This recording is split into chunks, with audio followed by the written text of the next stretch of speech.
Hello guys! Hello! This is for Leo. Leo, welcome dito sa aking channel, Palaran 888. Welcome!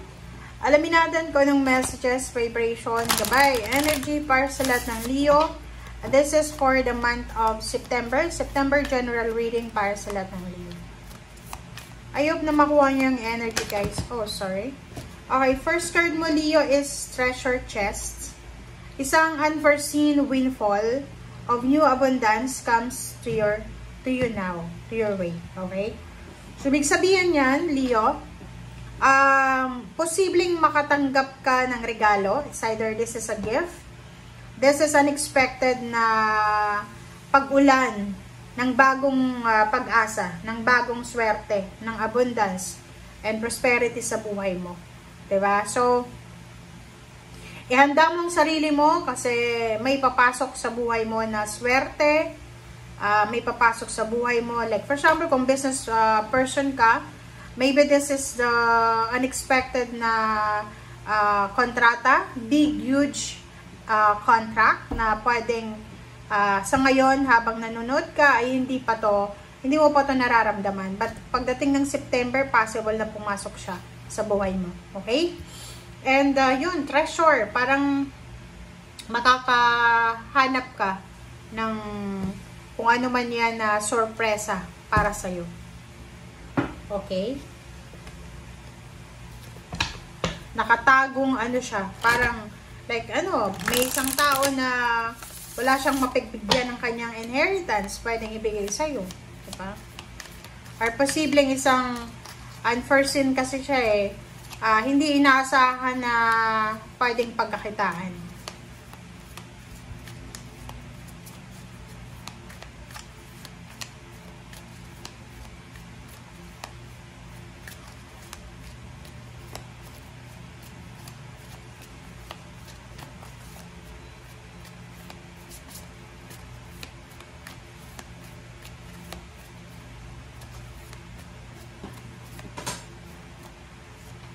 Okay, opening to love. My heart is open. Okay, my heart is open. Opening to love. So, nakikita ko siya dito na siguro may mga Leo dito na in terms of relationship, single ka man, in a relationship, or about the family ito, na posibleng may mga iba sa inyo na dati nakaklose yung puso nyo, yung parang sa madaming tao na nanloko sa inyo, nang scam sa inyo, siguro naglagay ka ng boundary sa paligid mo. So ngayon, sinasabi ng barahan na siguro naka-get over ka na, naka-move on ka na. So you're opening again. So bubuksan mo yung puso mo, yung sarili mo para sa kung ano man na possibilities and opportunities to love, to care, to support. So, yun yung nakikita natin dito.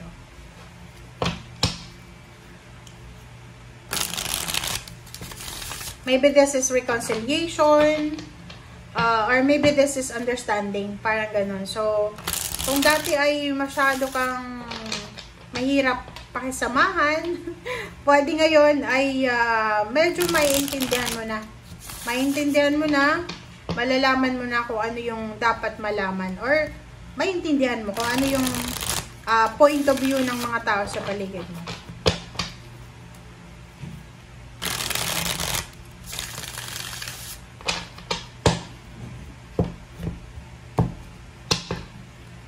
Okay. First card natin is the Hermit, Leo. Second is Ten of Swords. Wow. And the Moon. King of Pentacles, Ten of Cups. Sa ilalim mo dito is Queen of Swords. Wow.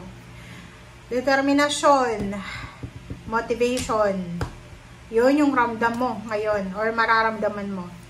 The Hermits, peace, harmony, solitude, enlightenment, liwanag, solusyon, answered prayers. Ano ba? Awakening. So, kung makikita mo dito, Leo, Ten of Swords and the Hermit, sinasabi ng barahan na posibleng mahahanap mo yung liwanag. Like, for example, ilang taon, ilang buwan ka na nakakaramdam ng kadiliman sa buhay mo. Yung parang pakiramdam mo walang liwanag. Yung nasa dilim kaya, parang pag nasa madilim tayo, kumakapalang tayo, kinakapalang natin, 'di ba? So, dito sa September, sinasabi ng barahan na may liwanag. Okay? May solusyon. Yung parang feeling mo, yung problema mo na walang solusyon, ay posibleng may solusyon na.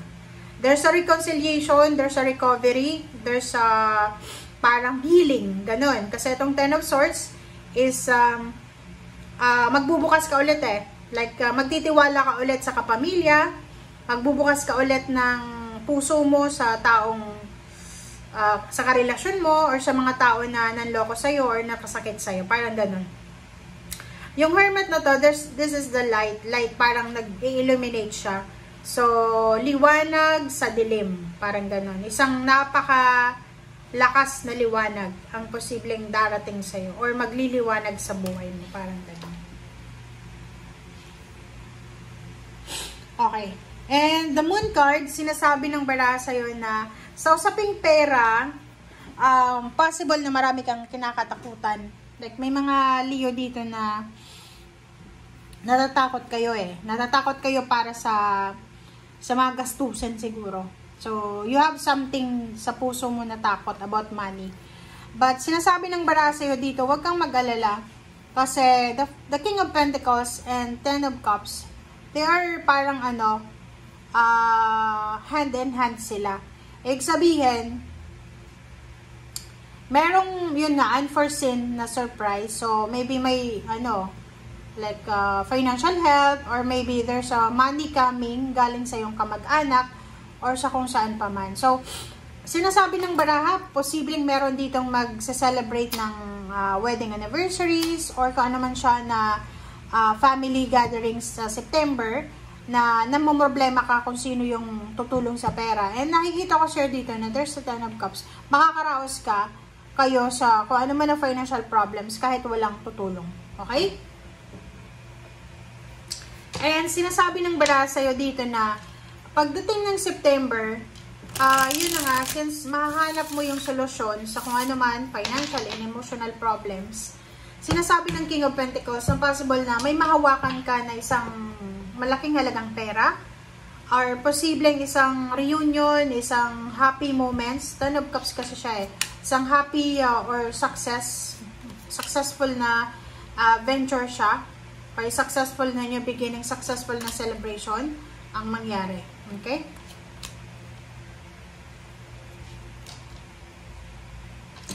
Alright. So, ilalim mo dito is temperance. So, napaka-importante na iwasan natin yung sobrang temper natin. Diba? Yun yung problema ng mga fire signs, especially ng Leo. Mabilis kayong magalit, mabilis kayong mairita, mabilis kayong uminit yung ulo nyo, mabilis mag-react. So, yun yung iwasan mo. Okay? Iwasan mo yung sobra-sobrang fiery. Okay? Yung palaging hot. Knight of Pentacles, Ten of Swords, and Judgment, King of Pentacles is double confirmation. Sinasabi na there's an incoming money, there's an incoming decision. Like, isang decision ang posibleng maiisip mo na pwede siyang makatulong para magkamal ka ng maraming pera. Isang financial decision ang posibleng gagawin mo para makarecover ka sa kung anong nawala sa'yo. Like for example, pwedeng nawalan ka ng pera, na-scam ka, na ano ba yung problema mo, na-scam, or ano ba, ikaw na nga ang ikaw na yung mag-comment yan sa comment section. Kasi yung Ten of Swords, dalawa. Tingnan mo, dalawa yung Ten of Swords mo. This is Ten of Swords, Ten of Swords, and dalawa din yung King of Pentacles.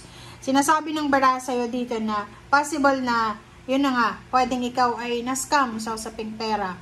Pwedeng ikaw ay nawalan, nanakawan, or pwedeng ikaw ay nalugi. Parang ganon. Sinasabi ng baraha na isang desisyon ang posibleng gagawin mo, Leo, na yung decision na to ay posibleng siya ay makakatulong sa'yo para makarecover or ma-recover mo yung perang nawala sa'yo. So, like for example, negosyo, pwedeng, or kung ano man siya, for few months, hindi siya naging maganda yung takbo ng flow ng money. But now, di ba, sabi sa'yo dito ng first card mo, na there's an unforeseen windfall ng new abundance. So, may posibleng new source of income na pwedeng papasok sa buhay mo na hindi mo masyadong inaasahan, or mga tulong financial na hindi mo inaasahan. Okay, thank you guys for watching. Bye!